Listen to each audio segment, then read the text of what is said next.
ومن الناس من يعجبك قوله في الحياة الدنيا ويشهد الله على ما في قلبه وهو ألد الخصام.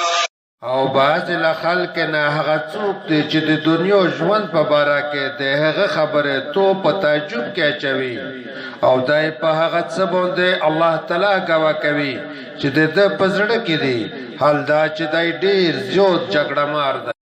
وإذا تولى سعى في الأرض ليفسد فيها ويهلك الحرث والنسل والله لا يحب الفساد.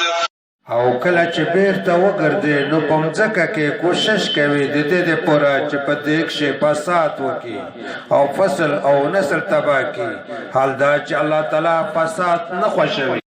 وإذا قيل له اتق الله أخذته العزة بالإثم فحسبه جهنم ولبئس المهاد. او کله چې هغه ته وویل شي د الله تعالی نه وویریږه نو دلته تکبر ونسی په ګناه کول سره نو د دې پورا جهنم بس دی او یقینا هغه بد ځای دی. ومن الناس من يشري نفسه ابتغاء مرضات الله والله رؤوف بالعباد. او بعض د خلک نه هغه څوک چې د الله تعالی د رضا لټول د پورا ځون خرڅوي او الله تعالی په بندګانو ډیر نرمي کوونکی دی. يا أيها الذين آمنوا ادخلوا في السلم كافة ولا تتبعوا خطوات الشيطان إنه لكم عدو مبين.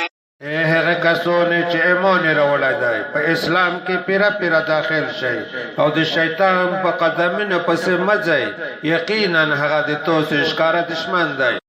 فإن زللتم من بعد ما جاءتكم البينات فاعلموا أن الله عزيز حكيم.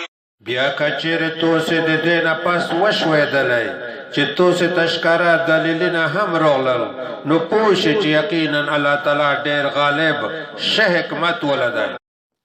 هل ينظرون إلا أن يأتيهم الله في ظلل من الغمام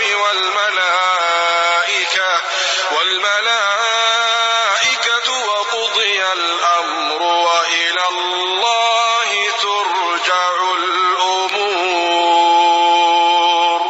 دوی انتظار نه کوي مګر د دې چې الله تعالی دوی ته د وریځې په سوري کې روشي او ملائک هم او معامله فیصله کړی شي او ټول کورونه خاص الله تعالی ته ورګرځول کیږي.